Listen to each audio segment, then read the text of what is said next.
Zone નાબૂદ કરો, ગીર બચાવો ખેડૂત બચાવો, ગીર બચાવો ખેડૂત બચાવો, ગીર બચાવો ખેડૂત બચાવો, ઇકો ઝોન નાબૂદ કરો, ઇકો ઝોન। મારું નામ નરેન્દ્રભાઈ ગોળ, કાલસારી ગામ। હવે આ ઇકો ઝોન માટે અમે આ પતંગ મકર સંક્રાંતિના દિવસે બનાવેલું છે। હવે આ પતંગ અમે હરેક તહેવારમાં મકર સંક્રાંતિ હોય તો પતંગ બનાવીને ઉડાડશું અને હરેક તહેવાર આવશે અમે સરકારનો આ ઇકો ઝોનના કાયદા વિરુદ્ધ કામ કરશું।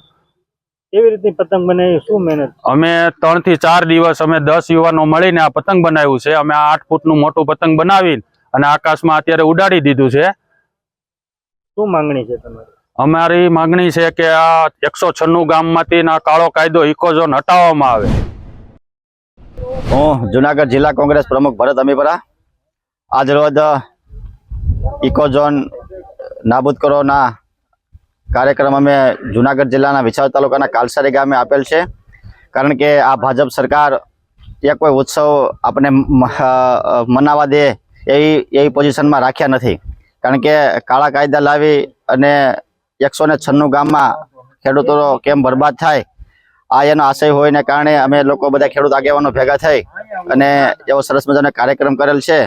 તો કે આપણે બધાને ખ્યાલ જ છે કે આ ભાજપ સરકાર પહેલેથી જ ખેડૂતની વિરોધી રહી છે। પછી એમાં ખરીદી હોય કે ઇકો ઝોન હોય, બધી રીતે ટાર્ગેટ એને ખેડૂતોને જ કરેલ છે અને ખેડૂત બરબાદ થાય એવું હંમેશાનું પગલું રહી છે અને એનો અમે સખત વિરોધ કરીએ છીએ। કેવો નવતર હોય વિરોધ કર્યો આજે?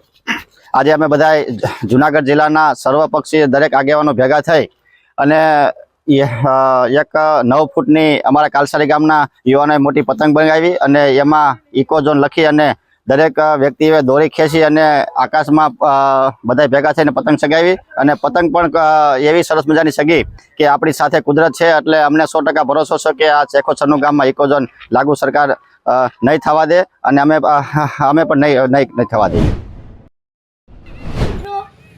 સૌપ્રથમ તમને ખબર જ હશે કે આજે 14મી જાન્યુઆરી છે અને ઉત્તરાયણનો દિવસ છે અને આજ ઉત્તરાયણમાં અમે ગીરના ભૂલકાઓ આવી રીતે પતંગ ચગાવી રહ્યા છે।